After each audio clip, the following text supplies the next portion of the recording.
Gago. Isang buwan na makalipas mga kamotodik nang simulan natin i-build si Chu Pablo. Maraming nasaktan, marami ang nagalit. Pero wala tayong magagawa kung bakit ang bashers ko ay mga pangit. Gago!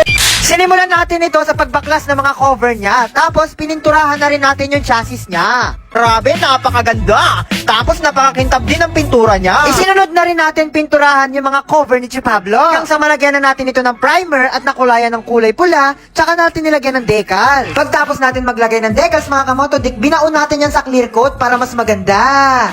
Customized decals nga pala yung pinagawa natin kay Chu Pablo na may name tag niya. Tapos sunod-sunod na rin dumating yung mga pyesa na gagamitin natin sa kanya. Medyo mahirap mag-build pero wala tayong magagawa. Ito kasi yung hilig natin. Sa totoo lang, madali lang sana magbuo ng motor. Ang problema lang, ang hirap hanapin ng mga supplier na dapat magsusupply ng mga kailangan mong pyesa. Lahat ng mga pyesa na nakikita ninyo sa video mga kamotodik, lahat yan ay pyesa ni Chu Pablo. Hindi pa natin nakukompute kung magkano ba talaga yung nagastos natin sa kanya, pero nagra-round na tayo ng 200 to 300,000 pesos. Sa pagbibuild nga pala ng motor mga kamotodik, mag-expect ka na laging magkakaroon ng aberya. Pero masarap naman sa pakiramdam mga kamotodik kapag ka nakikita mo na malapit na mabuo yung motor. Sa part nga pala ng video na ito ay dumating na yung mga inner covers ni Chu Pablo. Tulungan nyo pala ako mag-isip mga kamotodik kung ipapakarbon ba natin itong mga inner cover ni Chu Pablo. Sa part pala ng video na ito ay dumating na rin yung bagong headlight ni Chu Pablo na binasag natin. Mga kamotodik, ito na ang genuine headlight ASI ni Chu Pablo na binasag-basag natin. Sa mga nambabash nga pala sa akin, bakit ko binasag yung headlight na yan ni Chu Pablo? Matagal nang basag yan mga kamotodik, talagang tinuluyan ko lang. Kung mapapansin ninyo sa gilid mga kamotodik, makikita ninyo yung tint na kulay itim para takpan ko. Yan yung ginamit ko pala pantakip para matakpan yung basag ng headlight ni Chu Pablo. Ngayon ay bago. Sa part na to mga kamotodik, ipinakita ko naman dito kung ano yung kinalabasan ng pintura na ginawa natin. May dumating na rin nga pala na parcel. Ito nga pala yung bagong magiging upuan ni Chu Pablo. Sa mga nagtatanong nga pala kung ito pa rin ba yung cover ni Chu Pablo? Yes mga kamotodik, yan pa rin yung cover ni Chu Pablo. Nirepair ko lang yan tapos nirepair. Pagtapos niya mga kamotodik, sinukat na agad natin yung ulo ni Chu Pablo para makita na natin yung mukha niya. At isa-isa na rin natin kinabit yung mga cover ni Chu Pablo. Ito dito. Pak! Ganito lang yung kabilis pag kinabit dito mga kamotodik ko.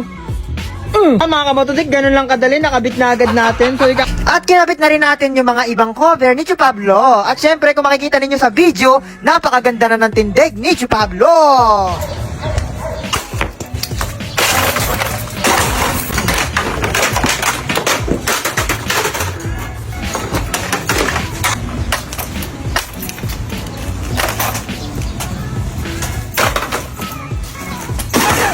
Kamotodik, ito na si Chu Pablo kapag umaga. And kung makikita ninyo, napakaganda ng pintura niya. Yun no, konting-konti na lang Chu Pablo. Hintayin lang natin itong taillight ni Chu Pablo mga kamotodik. Yan na lang hinihintay natin. Tapos sabay-sabay na rin natin ikakabit yung mga bagong inner cover niya. Yan yung pintura niya mga kamotodik ko. Pero mas the best pa rin ito. Yan, maganda naman. Mas the best pa rin ito mga kamotodik. Bapingin natin para siguradong makintab at mas madulas. Yan. So, kasi may mga pambapping na rin naman tayo na gamit dyan. Hindi pa natin gano'n natapos si Chu Pablo mga kamotodik, pero kung makikita ninyo, napakaganda na ng tindig niya. Mga kamotodik, ito nga pala yung gagamitin nating disc kay Chu Pablo. So, pipili lang tayo ng isa dito kung saan yung babagay sa kanya. Pag nakapili na tayo ng babagay na disc para kay Chu Pablo mga kamotodik, yung isang disc dyan na ibibigay natin, pwede yan sa Raider FI o kaya sa Sniper.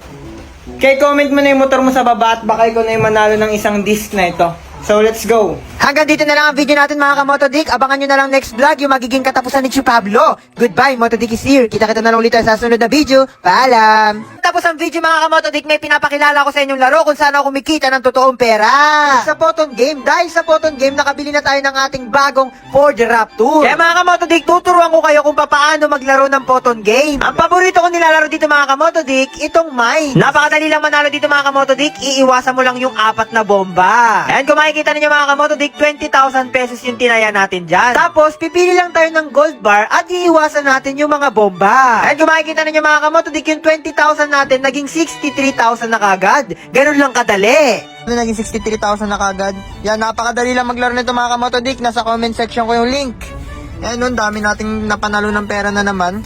Milyon-milyon na naman mga kamotodik, kakabili lang natin ng Raptor. Sa mga di marunong mag-cash in dyan mga kamotodik, click nyo lang tong plus sign sa taas. Yan. Tapos i-click nyo lang tong how to cash in para makapunta kayo doon sa nagtuturo kung paano mag-cash in dito. Yan mga kamotodi, kaya sa lahat ng gusto manalo at maglaro ng Photon Game, nasa comment section ko yung link. Goodbye, Motodiki is here. Kita-kita na lang ulit tayo sa susunod na video. Paalam!